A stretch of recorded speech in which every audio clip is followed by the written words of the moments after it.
we grew up on stuff like the Star Wars visual encyclopedias, and I mean, really it was about building a completely immersive world, the kind of worlds that we got lost in as kids, and then using that, creating something that felt really rich and alive and has a sense of like history and culture, but then using that as a backdrop to tell a more intimate story. Our story focuses on kind of the blue-collar echelon of people, a father and a daughter trying to go make it rich and laying their lives on the line to kind of mine this rare substance.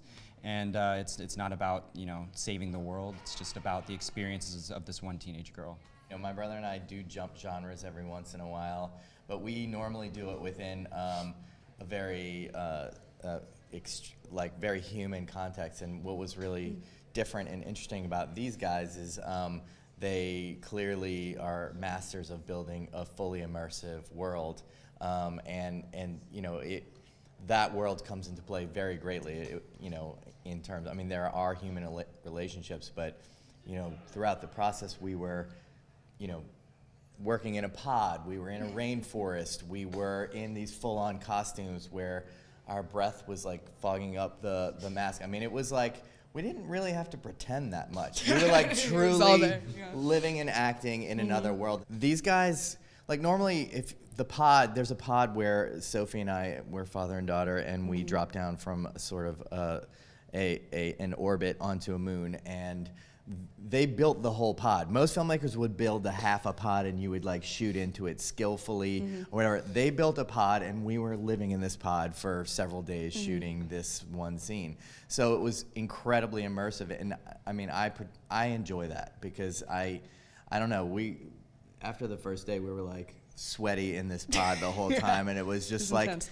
It was kind of annoying in the way that it really would be as if you were in it. So I didn't, it was kind of a joy as an actor because I didn't feel like I had to stretch that hard. I mean, like the spacesuits were handmade and they were tough to be in, and they were tough to navigate the world in. I mean, you know, we're in this gorgeous rainforest, but basically it was just shit to trip over. It's basically what it had become. And you know, it was burdensome, but in a good way, I think, because it was analogous to what the characters were experiencing. The most fun and maybe one of the most unique things about Prospect as an indie film is part of the pitch was to build our own production design workshop, and it was also like the production offices, it was also the studio. It was just this one big box that this family of people in Seattle came together, and Seattle particularly, not a lot of big movies happen up there, production design heavy movies. So we had people who were like carpenters and bike builders and people who were so excited to enter into this like, you know, fictional world, and they just lived there, and we kind of all lived in this clubhouse together for 7 months, just making stuff. And kind of the theme of it really was not really worrying too much about what was actually going to end up on screen. We wanted to like make everything completely immersive, and that meant that a lot of it got thrown away. Like there's some really, really cool stuff that I hope we get to do like a sequel or something, because I can bring it back, that in some cases was painful to cut, but like the goal was to make it like, you know, a complete world all around. Yeah, I think one of the things in the approach was when you're dealing with an entirely imagined world, you're building it up entirely from scratch, and you don't get the benefit of all the detail that exists in reality.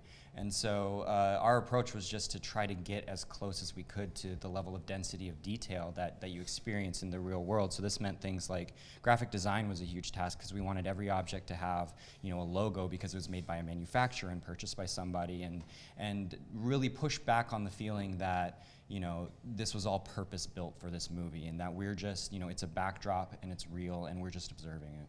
You know, we were working, even before, you know, we had any financing attached, and going through that whole process, we were continually, you know, developing, working on the script, and simultaneously, we had like our production designer, Matt Acosta, who worked on the short film, was working with us, and some of our other designers, and we had these people that were working nights and weekends, that I think really instilled, like, we all owned the world together. Gigantic passion project. Yeah, nobody was clocking their hours, and really that's how it got pulled off.